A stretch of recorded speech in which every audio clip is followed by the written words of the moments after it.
Hello everyone, आज हम बात करेंगे कॉर्नरी एंजियोग्राफी पे। कॉर्नरी एंजियोग्राफी एकमात्र टेस्ट है जो कि बहुत ही स्किल्ड टेस्ट है जो कार्डियोलॉजिस्ट परफॉर्म करते हैं कि हम देखें कि हार्ट की खुद की नसें जिनको कॉर्नरी वेसल्स बोलते हैं उनमें ब्लॉकेज है कि नहीं। सबसे पहले मोस्ट इंपॉर्टेंट पॉइंट इज कि ये एंजियोग्राफी किया क्यों जाता है।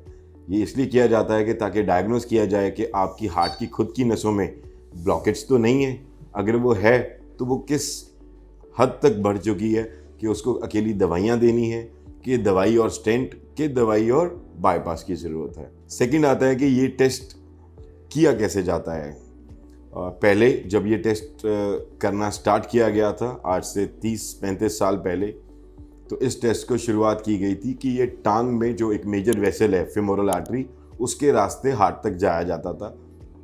अब ये वाला टेस्ट टांग के साथ साथ बाजू में जो आपका रिस्ट जॉइंट होता है वहाँ से रेडियल आर्टरी के थ्रू भी किया जाता है। तो ये टेस्ट के लिए जो ट्यूब यूज़ करते हैं या उसको आप कैथेटर बोलते हैं हम लोग एज अ कार्डियोलॉजिस्ट, जिसके रास्ते हम हार्ट के बिल्कुल पास में जो वेसल्स का ओरिजिन होता है लेफ्ट और राइट, उन दोनों में इस कैथेटर को हुक करते हैं।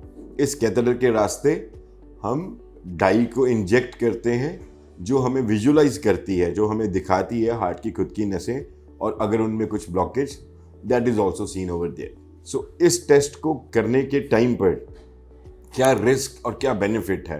बेनिफिट जैसे हमने डिस्कस किया कि yes it benefits most that it diagnosis कि हमें हार्ट की ब्लॉकेजेस हैं कि नहीं।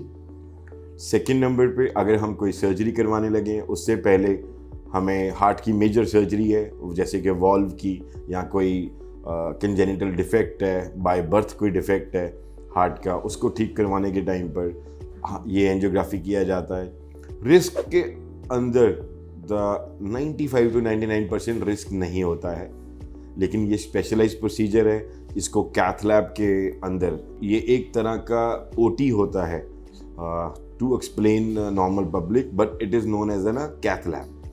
कैथ लैब के अंदर जो कार्डिक कंटिन्यूस एक्सरे मशीन होता है जिसपे कंटिन्यूस एक्सरे चलते हैं, उसके रास्ते हम ये कैथेटर को यूज़ करके एंजियोग्राफी को देखते हैं। उसमें सबसे पहला रिस्क जो 1% पॉपुलेशन में पाया जाता है वो है कि डाई के चलते किडनी के ऊपर इफेक्ट आना, जिसको कि एलर्जिक रिएक्शन बोलते हैं, या फिर किडनी की इंजरी होना। Second is infection. ये इन्फेक्शन पहले भी हो सकता है बाद में भी, लेकिन ज़्यादातर जो रिस्क इन्वॉल्व हैं इनको जो भी कार्डियोलॉजिस्ट आपका टेस्ट परफॉर्म कर रहा है वो बिफोर और आफ्टर टेस्ट करने से पहले और बाद में काफ़ी हद तक ख्याल रखते हैं।